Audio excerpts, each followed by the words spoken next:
I have a question for you. You were talking earlier about how the miners in Ukraine have been taken by the Russian government. As a president, what is your plan to reunify the million of miners that have come through the borders, through our borders in the last 3 years? Miners that basically had promised, like, come here. If you are alone, right, unaccompanied, you are going to be allowed to come into this country.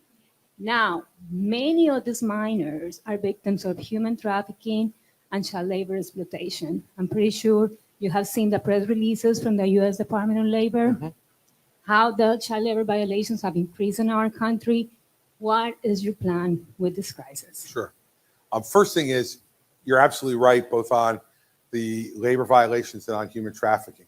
When I was U.S. Attorney for 7 years, I did more prosecutions of people who were trafficking children into our country and exploiting them in the sex trade and in other trades than any U.S. Attorney's office in the country, because I really believed that this was a group of people who had no one to advocate for them.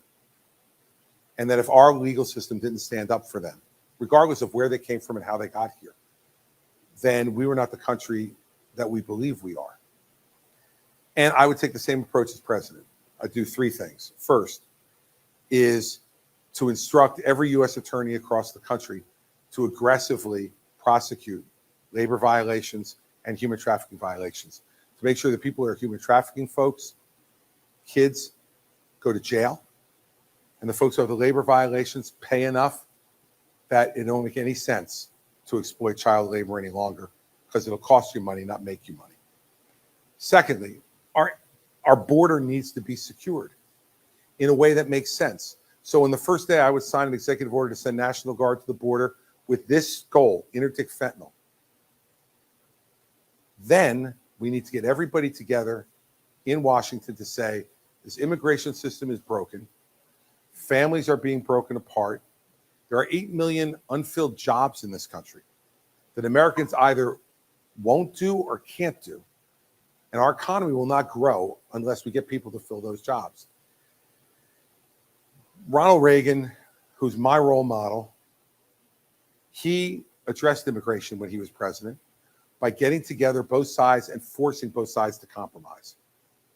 I don't know what that compromise is going to look like. I really don't. But what I know is that when I was governor, I had a Democratic legislature every day of my 8 years. So I had to learn how to compromise, because if I didn't, I just would have been sitting there by myself all the time. As president, I'm going to try to do exactly the same thing, which is to say to everybody, we need to get together. We know this is a problem. There's something that Democrats want that I might not necessarily agree with. There's some things that we as Republicans want that Democrats won't agree with. We're all going to have to give a little bit. None of us are dictators here, and we have to compromise. So I'm not going to sit here today and tell you exactly what I think the compromise will look like. I don't know. But what I do know is the only person who can make that compromise happen is the President of the United States, and he or she has to be willing to put their political capital on the line, like I was talking to in response to his question, and be unpopular with some quarters of folks to get something done. We're supposed to have the country's an argument, but it's an argument towards an end, not just a constant argument. An argument to get something done, then move on to the next argument. And that's the way I would address it. And you're not going to do it with just one party. You're going to have to do it with both. That's the way our system works. And it needs to get fixed. We need to secure it so that we don't have these drugs coming over our border and killing our young people and our adults.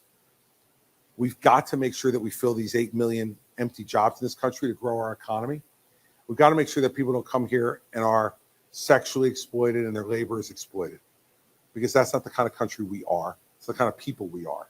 And we've got to make sure that our prosecutors do their jobs and put those people in jail and fine them to an extent that makes it no longer profitable to hire a child and exploit them in the factory or in the fields or any place else. And that if you're going to bring someone into this country and force them into the sex trade, that you're going to go to jail for a long time for doing that to a young man or a young woman who comes into this country seeking freedom. Those are the things we have to do. If we do that, the problem will never be completely fixed, but it'll be a hell of a lot better than it is right now. Thanks for your questions. Great.